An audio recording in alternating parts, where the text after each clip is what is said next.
इस इतवार में भी हम सब इकट्ठा मिलकर परमेश्वर को आराधना करने के लिए परमेश्वर हमको मौका दिया है, यहाँ तक ले चला है परमेश्वर को। ये धन्यवाद और स्तुति के योग्य परमेश्वर है। आइए हम सब 2 मिनट आंख बंद कर परमेश्वर को ओर देखेंगे। प्रभु जी, इस सुबह का घड़ी में तेरे चरणों में हम सब मिलकर आते हैं। प्रभु जी, इस आराधना तेरे ग्रहण योग्य हो। प्रभु जी, एक एक चीज को तेरे हाथ में सौंप कर प्रार्थना करते हैं। तू हमको ले चल, तू आशीष दे, इस वचन लोगों का बीच में कार्य करने पाए। प्रभु यीशु मसीह के नाम से प्रार्थना सुनो और ग्रहण कर, आमीन। सबको जय मसीह की। मैं आशा रखती हूँ कि आप सब अच्छे हैं, स्वस्थ हैं और खुश हैं। आज इस शुभ दिन में हम सब पिता परमेश्वर जिसने इस दुनिया को बनाया, उसकी महिमा के लिए सब मिलके एक गाना गाएंगे।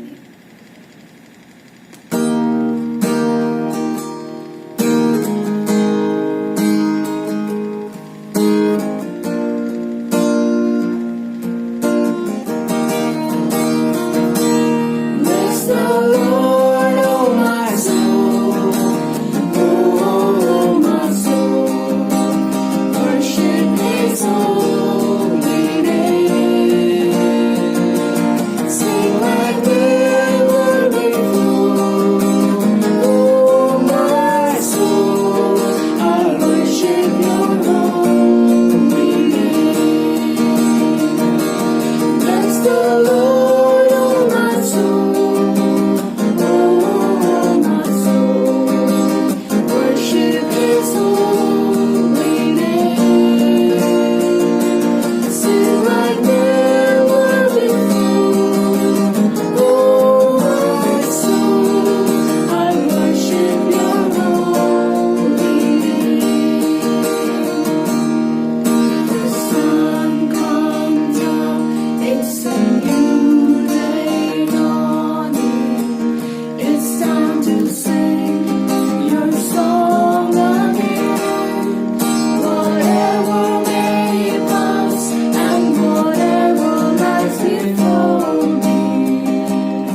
धन्य है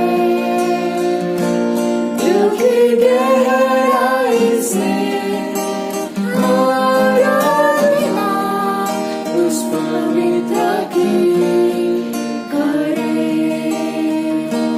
मेरे मन तो सदा कहता रहे यहोवा ही धन्य है जो कि गहराई से आराधना उस पवित्र की करे। अभी हमारा बीच में भाई प्रवीण दास 25 साल से जेम्स में सेवकाई कर रहे। अभी जोनल सुप्रीम का द्वारा रूप में यहाँ का मध्य प्रदेश और यूपी एमपी ये स्टेट में सेवकाई कर रहे। उनको पत्नी है, 2 बच्चे लोग हैं। दूरी में रहकर अपना सेवकाई को देख रहे हैं। हमारा बीच में गेस्ट स्पीकर का रूप में वो परमेश्वर को वचन को लाएंगे। अभी प्रवीण दास। प्रभु यीशु मसीह के मधुर और मुबारक नाम में आप सबों को हम सलाम कहते हैं। हम परमेश्वर का धन्यवाद करते हैं कि परमेश्वर ने एक और अवसर हमें दिया है कि आज हम आपके साथ आपकी आराधना में शामिल हो सके और आज परमेश्वर के वचन के द्वारा आप सबों के साथ बातचीत कर सकें। हम परमेश्वर का धन्यवाद करते हैं इस सुंदर अवसर के लिए और साथ ही साथ हम अपने भैया पास्टर साहब को भी हम धन्यवाद देते हैं कि जो उन्होंने अवसर दिया है कि आज हम आपके साथ परमेश्वर के वचन के साथ बातचीत कर सकें। प्यारो, हम अपने जीवन में कई बार हम असफल हो जाते हैं, कई बार हम अपने अनुभवों पर भरोसा रखते हैं, कई बार हमारे जीवन में हमको ऐसा लगता है कि हम बहुत ज्ञान है, हम में बहुत ही क्षमता है, हम में बहुत ही योग्यता है, हम काबिल हैं। लेकिन जब हम कुछ कामों को हम अपने बुद्धि, अपने ज्ञान, अपने विवेक, अपने ताकत और अपने बल से जब हम करना चाहते हैं तो प्यारो उसका नतीजा हमें कई बार असफलता और निराशा और हताशा ही लगता है। लेकिन प्यारो, हम आज परमेश्वर के वचन के द्वारा हम आपके सामने कुछ बातों को रखने के लिए चाहते हैं कि परमेश्वर की आवाज़ को सुनकर हम उसके आज्ञाकारी होना हमारे लिए कितना लाभदायक है। प्यारो, परमेश्वर की आवाज़ को सुनकर जब हम आज्ञाकारी होते हैं हमारे जीवन में परमेश्वर की उत्तम आशीषों को हम देख पाते हैं, हम सफलता को देख पाते हैं। जहां हम निराश हुए हैं, जहां हम असफल हुए हैं, जहां हम हारे हैं, हम उन्हीं जगहों पे, उन्हीं संसाधनों से, उन्हीं ताकतों के आधार पे फिर से हम परमेश्वर के द्वारा हम जयवंत होते हैं, परमेश्वर के द्वारा हम सफल हो जाते हैं। प्यारो, परमेश्वर हमारा कितना अच्छा और भला परमेश्वर है। वो कहता है यशाया 1 अध्याय के 19 वचन में, यदि तुम आज्ञाकारी होकर मेरी मानो तो कई आशीषें उसके आगे हम देख पाते हैं। प्यारो, आज्ञाकारिता हमारे जीवन में सबसे महत्वपूर्ण है कि हम परमेश्वर की आवाज़ को सुन के हम उसके आज्ञाकारी हो जाएं। मैं आपके सामने 2 व्यक्तियों को रखने के लिए चाहता हूं जो अपने जीवन में वो अनुभवी थे, अपने जीवन में वे शिक्षित थे, सक्षम थे, अपने जीवन में वे योग्य थे। उनके पास संसाधनों की कमी नहीं थी, उनके पास योग्यता की कमी नहीं थी, लेकिन वे अपने जीवन में एक ऐसे समय में पहुंच गए कि वे असफल हो गए, वे हताश हो गए, निराश हो गए। लेकिन जब प्रभु यीशु मसीह के सामना हुआ, जब प्रभु यीशु मसीह से उनकी मुलाकात हुई, प्रभु यीशु मसीह की आवाज़ को जब उन्होंने सुना और जब उसके आज्ञाकारी हुए, वे उसी जगह पे वे सफल हुए। हम परमेश्वर के वचन में पढ़ने के लिए मैं चाहूँगा कि आपके सामने लूका रचित सुसमाचार उसका 5वां अध्याय, वहाँ एक घटना को मैं आपके सामने पढ़ने के लिए चाहता हूँ। पहले कुछ वचनों में इस प्रकार से लिखा हुआ है, जब भीड़ परमेश्वर का वचन सुनने के लिए उस पर गिरी पड़ती थी और वो गन्नेसरत की झील के किनारे खड़ा था, तो ऐसा हुआ कि उसने झील के किनारे 2 नावें लगी हुई देखी और मछुए उन पर से उतरकर जाल धो रहे थे। उन नावों में से एक पर, जो शमौन की थी, चढ़कर उनसे उसने विनती की कि किनारे से थोड़ा हटा ले। तब वह बैठकर लोगों को नाव पर से उपदेश देने लगा। जब वह बातें कर चुका तो शमौन से कहा, गहरे में ले चल और मछलियां पकड़ने के लिए अपने जाल डालो। शमौन ने उसको उत्तर दिया, हे स्वामी, हमने सारी रात मेहनत की और कुछ ना पकड़ा। प्यारो, यहाँ पर हम देखते हैं कि ये अपने जीवन में असफल हैं। अभी यहाँ प्रभु यीशु मसीह एक महत्वपूर्ण काम करने के लिए आए हैं, प्रचार, सुसमाचार का प्रचार कर रहे हैं। लोगों की भीड़ बहुत है, लोग उनके ऊपर गिरे पड़ रहे हैं। लेकिन प्रभु यीशु मसीह ने देखा कि दो नावें खड़ी हैं किनारे पे और मछुए उस पर से उतर करके जाल धो रहे हैं। संभव है प्यारो, जैसा यहाँ 5वें वचन में हमने देखा कि सारी रात मेहनत की और कुछ ना पकड़ा। सुबह के समय जब वे अपने घर जाने के लिए सोच रहे होंगे, वे सोचते होंगे, आज हम अपने परिवार के लोगों से क्या बोलेंगे, आज बच्चों से हम क्या बोलेंगे, आज हमने कोई भी मछली नहीं पकड़ी है।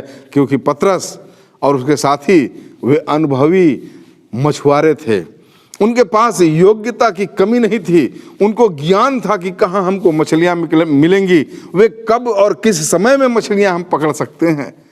सक्षम थे, उनके पास नाव थी, उनके पास जाल था, वो इक्विप्ड लोग थे। ऐसा भी नहीं था कि नौसिखिए हों, अनाड़ी हों, उनके पास संसाधन की कमी थी, ऐसा कुछ नहीं था। लेकिन वो सक्षम थे, क्वालिफाइड थे, वो इक्विप्ड थे, उनके पास संसाधन थे। लेकिन प्यारो, एक समय ऐसा आया कि वे आज खाली हाथ हैं, असफल हैं, निराश हैं, हताश हैं। प्रभु यीशु मसीह जब उनके नाव में आ गया, प्रभु यीशु मसीह जब उनके साथ आ गया और उन्होंने जब प्रचार खत्म किया, पतरस से कहा, गहरे में लेके चल और मछली पकड़ने के लिए जाल डाल। उसकी निराशा यहाँ हमको दिखाई दे रही है, उसका जो है फ्रस्ट्रेशन, अपने जीवन में वे असफल हो गए हैं, इस बात को यहाँ हम देख पा रहे हैं। कह रहा, शमौन ने उत्तर दिया, हे स्वामी, हमने सारी रात मेहनत की और कुछ ना पकड़ा। लेकिन प्यारो, एक महत्वपूर्ण बात को यहाँ हम देख पाते हैं कि पतरस ने एक काम को किया। क्या काम है? वो कह रहा है, तो भी तेरे कहने से मैं जाल डालूंगा, तेरे कहने से। हाँ प्रभु, आपने आज्ञा दिया है, आपने आदेश दिया है, आपने कहा है, आपकी आवाज को मैं आज्ञाकारिता के आधार पर मैं ले लेता हूं। आपने जैसा कहा मैं वैसा करूंगा। और परमेश्वर का धन्यवाद हो, जैसे ही उसने मछलियों को पकड़ने के लिए जाल डाला, प्यारों, यहाँ हम दो बातों को देख पाते हैं। लिखा है 6 वचन में, और जब उन्होंने ऐसा किया तो बहुत मछलियां घेर लाए और उनके जाल फटने लगे। इस पर उन्होंने अपने साथियों को जो दूसरी नाव पर थे संकेत किया कि आकर हमारी सहायता करो, और उन्होंने आकर दोनों नावें यहां तक भर ली कि उनकी नावें जो है वे डूबने लगी। पहला, जाल फटने लगा, और दूसरा, इतना उसमें मछलियां थी कि नाव जो है डूबने लगी। पहले अकेले था वो, लेकिन अभी परमेश्वर की आवाज को सुनकर आज्ञाकारी हो गया। उसी झील में, उसी जाल के द्वारा, उसी नाव से जिससे वो पहले असफल हो गया था, जिससे वो अपने को अपमानित महसूस कर रहा था, जिससे वो अपने को निराशा के साथ पाया जा रहा था, जिससे उसको ऐसा लग रहा था कि अब मैं कुछ नहीं कर सकता, उसी जगह यीशु के आवाज को सुन के आज्ञाकारी होने के चलते इतनी आशीष उसने लाई कि अब अकेले नहीं, परंतु अपने साथियों को भी उसमें शामिल कर पा रहा है। अकेले के लिए नहीं, परंतु और लोगों के लिए वो लाभ का कारण बन पा रहा है। उसकी आवाज को सुन के जब हम आज्ञाकारी होते हैं, प्यारो, जिस स्थान में आप हार चुके हैं, जिस स्थान में आप निराश हो चुके हैं, जिस स्थान में आपने अपने जीवन में असफलता को पाया है, उन्हीं संसाधनों के द्वारा, उसी क्षमता के द्वारा, उसी योग्यता के द्वारा परमेश्वर आपको अपने महिमा से भरेगा। आप अपने जीवन में उन आशीषों को देख नहीं पाए हैं, उन्हीं आशीषों को आप इतने जबरदस्ती के साथ पाएंगे कि आप सोचे भी नहीं होंगे। कि पतरस ने सोचा भी नहीं था, इतनी मछलियां कि 2-2 नाव जाले जो है फटने लगेंगी और 2-2 नावें जो है डूबने लगेंगी। इतनी आशीष, न केवल आप परंतु आपके द्वारा आपके लोग भी आशीषित होंगे। एक और व्यक्ति को मैं आपको दिखलाने के लिए चाहता हूं प्यारो, जो अपने जीवन में अपने बुद्धि, अपने ज्ञान, अपने अनुभव के द्वारा वो आगे बढ़ा लेकिन वो असफल हुआ।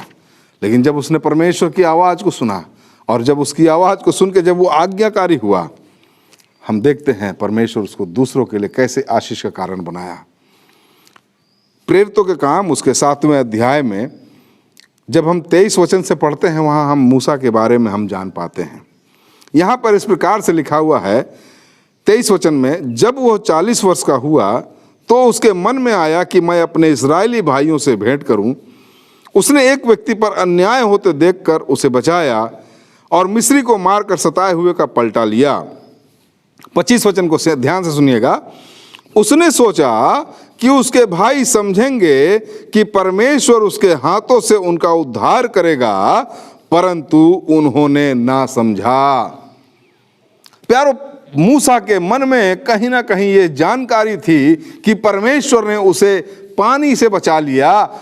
मिस्र के राजा फिरौन के आज्ञा से जो बच्चों को मारा जा रहा था, उससे बचा के परमेश्वर ने इसको अपने सेवा के लिए, अपने लोगों के छुटकारे के लिए उसे अलग किया है। जरूर इसके माता पिता के द्वारा उसको यह ज्ञान दिया गया और जब 40 वर्ष का हुआ तो उसके मन में यह आया कि मैं अब अपने लोगों का उद्धार करूंगा, मैं अपने लोगों को छुड़ाऊंगा, मैं अपने लोगों को जो सताए जा रहे हैं, जो कष्ट में हैं, उनके लिए मैं एक छुटकारे का कारण बनूंगा। लेकिन जब वो 40 साल के बाद जब वो निकला अपने लोगों से मिलने, तो वो देखता है कि एक मिस्री आदमी इजरायली आदमी को मार रहा है और उसने मिस्री को मार के इजरायली को बचा लिया। दूसरे दिन फिर देखिए यहाँ लिखा है 26 वचन, दूसरे दिन जब वे आपस में लड़ रहे थे तो वहां आ निकला और यह कह के उन्हें मेल कराने के लिए समझाया, हे पुरुषों, तुम तो भाई भाई हो, एक दूसरे पर क्यों अन्याय करते हो? परंतु जो अपने पड़ोसी पर अन्याय कर रहा था उसने उसे ये कहकर हटा दिया कि तुझे किसने हम पर हाकिम और न्यायी ठहराया है। प्यारो, उसको अपमानित होना पड़ा। उसने सोचा था कि ये लोग समझ लेंगे कि मैं इनके लिए परमेश्वर की ओर से छुड़ाने वाला हूं, लेकिन उन्होंने ना समझा। वह आज निराशा की हालत में है, वह अपने आप को अपमानित महसूस कर रहा है, वो निराश हो चुका, वो सोच रहा है कि मैं बेकार इनके लिए जो है कार्य कर रहा हूं। और आगे लिखा हुआ है कि वो डर गया जब ये सुना कि जैसे तूने कल उस मिस्री को मारा, क्या आज वैसे हमें मारना चाहता है। वो डर गया और लिखा है कि वो मिद्यान देश में भाग गया। प्यारो, परमेश्वर हम पर दया करने पाए। प्यारो, कभी कभी हम अपने जीवन में अपने बल, अपने बुद्धि, अपने ज्ञान, अपने विवेक से हम ये सोचते हैं कि परमेश्वर हमें इस तरह से अपने लिए इस्तेमाल करेगा, हमें इस प्रकार परमेश्वर जो है आगे बढ़ने के लिए सहायता करेगा। लेकिन अचानक एक ब्रेक हमारे जीवन में आ जाता है, एक धक्का हमको लगता है। हम जहां अपने को अपमानित महसूस करते हैं, अपने आप को ठगा हुआ महसूस करते हैं। आज मूसा ऐसी हालत में है। 40 साल तक वो मिद्यान में जो है रुएल नामक याजक की भेड़ बकरियों को चराता था, जिनका बाद में वो ससुर बन गया। अपने ससुर की भेड़ बकरियों को जंगल में चराता है और फिर जब 40 साल के बाद परमेश्वर उससे बातचीत करता है तो मूसा कहता कि मैं अयोग्य हूं, मैं बोलना भी नहीं जानता। इतना अपने आप में जो है वो गिर गया, इतना उसका मनोबल खत्म हो गया। अपनी क्षमता, अपनी खूबी, अपनी योग्यता, उस सब पे जो पहले भरोसा रख के काम कर रहा था, आज वो एकदम नगण्य है।